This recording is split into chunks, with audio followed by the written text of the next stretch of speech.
Hello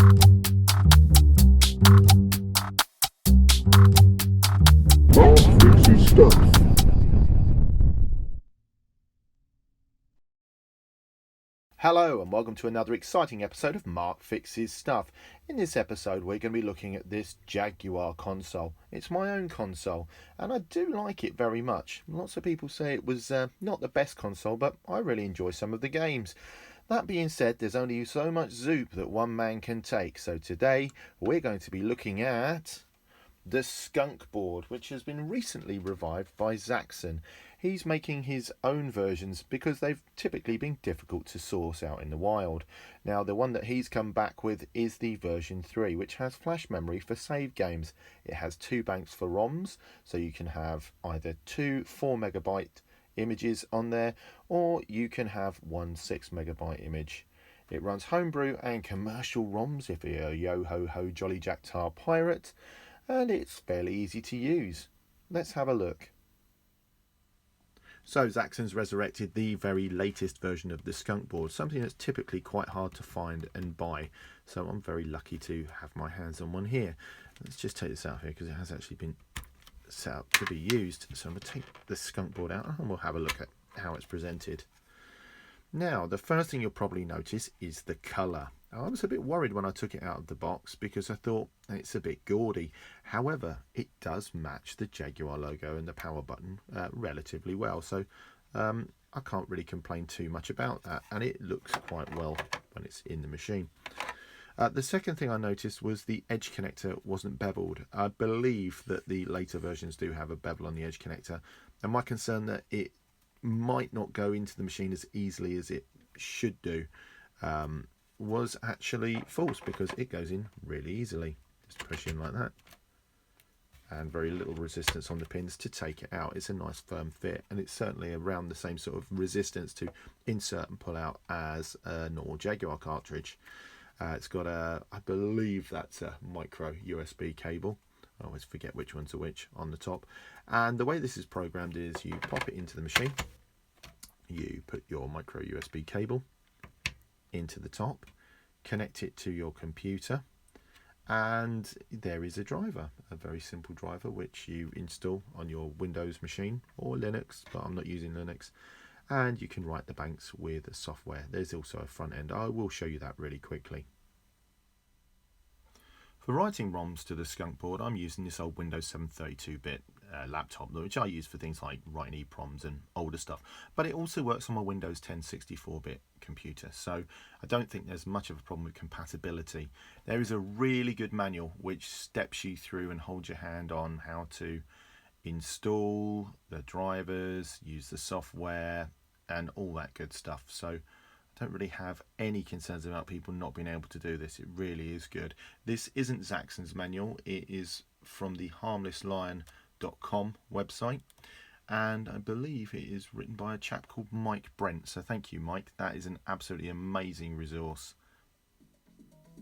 So you can hear Rayman playing in the background, and Rayman is on bank 2 of the Skunkboard at the moment. It's a 4-megabyte ROM. I just want to show you how to write the cartridge and just how easy it actually is. So I think for the sake of sanity, what we'll do is we'll turn this machine off, and you hear the dong dong, and you'll probably recognize that as Windows losing connection with a USB device. So we'll turn it back on, and what you should see is a green screen, just a plain green screen. That means that the Skunkboard is ready, it's up, and it's ready to communicate with the computer.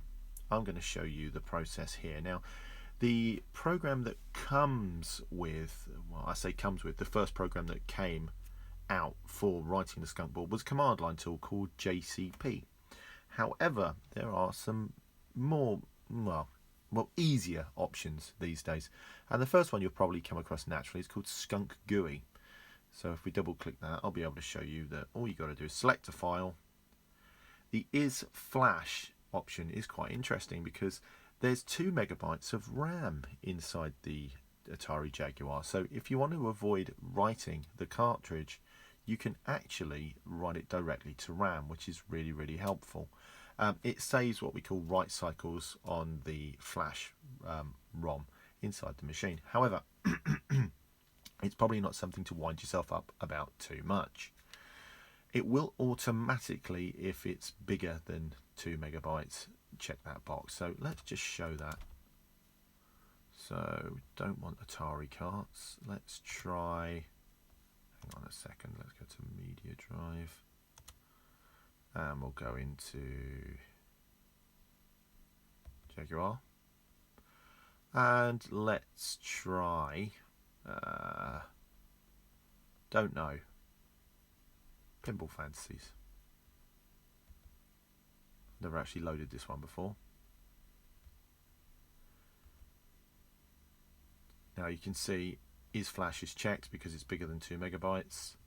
And all you really need to do is click go. And we'll see what happens. Now the first thing you'll see, the entire screen in the background is going through an erase process, and this is handled by the Jaguar itself, so it's fairly consistent, around 20 seconds.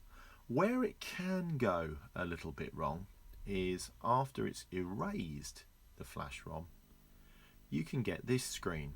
Now you might be forgiven for thinking that something's gone horribly wrong, because everywhere you look on the internet you see a black background with the occasional little stripe of white flicking up and moving around. But this is actually writing the skunk-board, but very slowly, and even the creators of the cart originally don't know why this happens, but on some USB chipsets it goes into a very slow mode where it can only write the cart at something like 7 kilobytes per second, so it can take about 7 or 8 minutes to write the bank. It's not the end of the world. I've got a machine that will write an image in about 2 minutes, but I didn't want to change the computer in the middle and have to explain it, so I thought what I'd do is I'd show you this happening, because it might be useful for someone out there who thinks, well, this is never going to flash, and keeps turning it off. This will work, and I'm going to come back to this in a moment. I'm going to go and get a cup of tea actually. Anyone want one?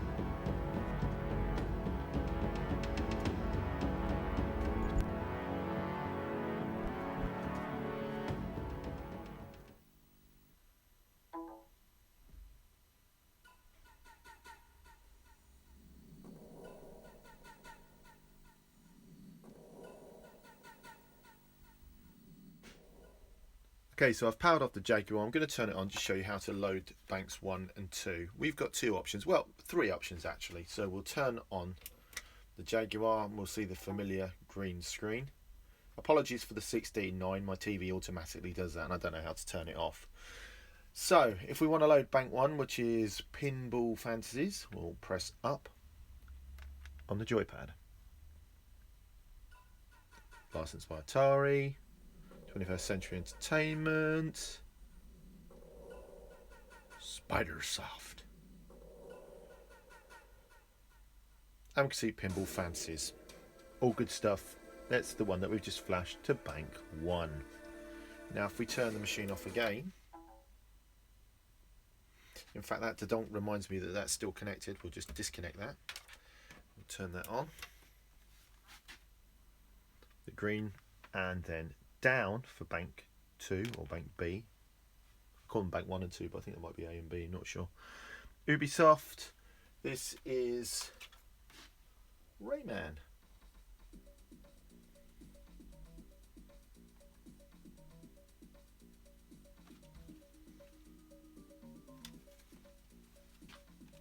So we see we can have the 2 games on the cart at the same time. If you were to put a 6 megabyte ROM on the card, as you went to the green screen, you would press the A button and that would boot that, but that would wipe out both banks because it would take 50% of the second bank as well.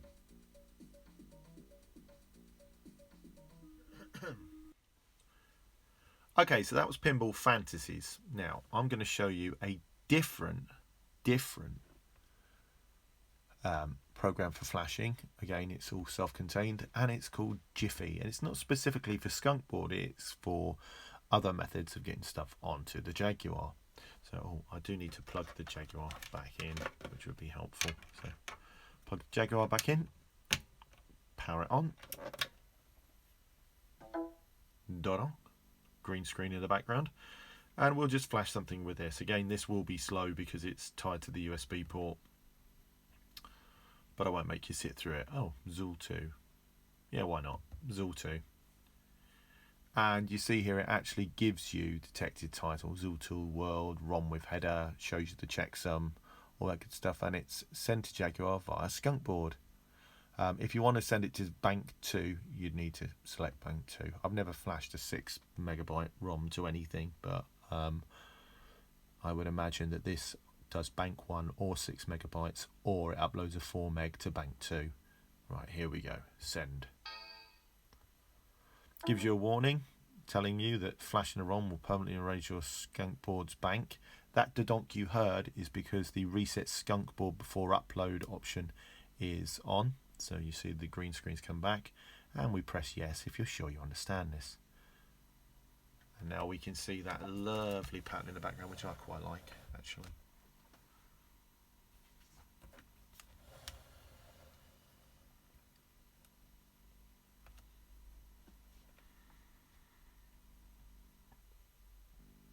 And it's doing that bloody yellow thing again.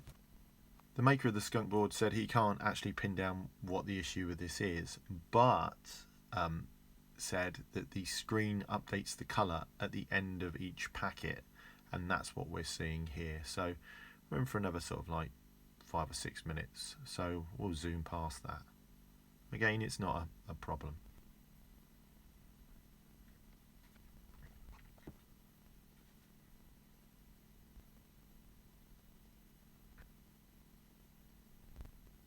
And Zool is in the house.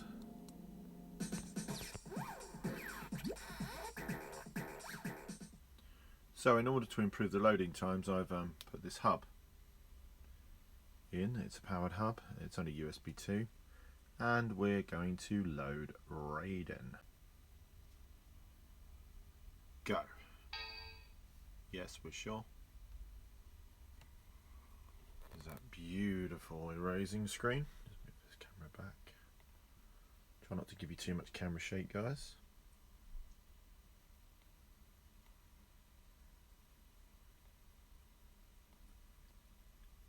Right, okay, so it's sending now, and you can see on the screen it's going a darn sight faster than it was before. Admittedly, this is a 2 megabyte ROM, but the speed of that, and look, the different screen. And there's me. So that's it loading normally. And this game is the fixed version of Raiden in 16:9, just to annoy me.